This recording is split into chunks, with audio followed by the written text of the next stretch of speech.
So hello বন্ধুরা, কেমন আছেন সবাই? আপনারা ভাবছেন আমি এতদিন পর কোথা থেকে এলাম। আসলে কর্মব্যস্ততার কারণে এতদিন ভিডিও শ্যুট করা সম্ভব হয়ে ওঠেনি, তো তার জন্য আমি আন্তরিকভাবে ক্ষমা প্রার্থী। তো আজকে আমি বানাবো বেলের শরবত, তাই আমি এখানে নিয়ে নিয়েছি একটি পাকা বেল। আমাদের বাড়ির পাশে একটি বিশাল বড় বেল গাছ রয়েছে, এটি সেই গাছেরই বেল। বেলগুলোর একটা বিশেষত্ব হলো এগুলো পাকার সাথে সাথে পেরে ফেলতে হয়, না হলে গাছের মধ্যে পচে যায়। দেখলাম এই বেলটাও সাইড দিয়ে পচতে শুরু করেছে, তো আমি বেলটাকে ফাটিয়ে নিয়ে ভিতরের শ্বাসগুলোকে বের করে নিয়েছি। তো শ্বাসটাকে আমি এবার বাটির মধ্যে নিয়ে এর মধ্যে অল্প একটু জল দিয়ে শ্বাসটাকে ভালো করে জলের মধ্যে ছাড়িয়ে নেব। ভালো করে ছাড়িয়ে নিয়ে এর মধ্যে থাকা আঁশ আর বীজগুলোকে ফেলে দেব। তাছাড়া বেল এমন একটি ফল যে ফলটি স্বাদে এবং ঔষধি গুণে পরিপূর্ণ।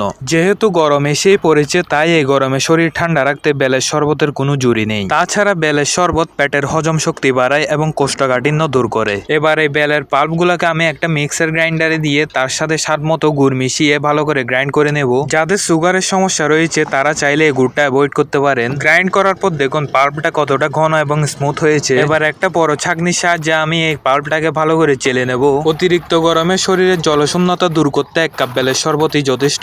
এছাড়া নিয়মিত বেলের শরবত সেবনে শরীরের রোগ প্রতিরোধ ক্ষমতা বৃদ্ধি পায় এবং পেটের গ্যাস অম্বলের সমস্যা থেকে মুক্তি দেয়। বেলের শরবত লিভার এবং কিডনি পরিষ্কার করে শরীর থেকে টক্সিন বের করতে সহায়তা করে। এবার পাল্পটার মধ্যে পরিমাণ মতো নরমাল বা ঠান্ডা জল মিশিয়ে ভালোভাবে নেড়েচেড়ে নিয়ে একটা গ্লাসের মধ্যে সার্ভ করুন। সুস্বাদু এবং মজাদার বেলের শরবত। বেলের শরবত প্রাকৃতিক এনার্জি ড্রিঙ্কের মতো কাজ করে। এটি শরীরের শক্তি বাড়ায় এবং অলসতা ও ক্লান্তি দূর করে। তাই এই গরমে রেডিমেড সফট ড্রিঙ্কস এর বদলে বেশি বেশি বেলের শরবত পান করুন। ভিডিওটি ভালো লাগলে লাইক এবং শেয়ার করতে ভুলবেন না।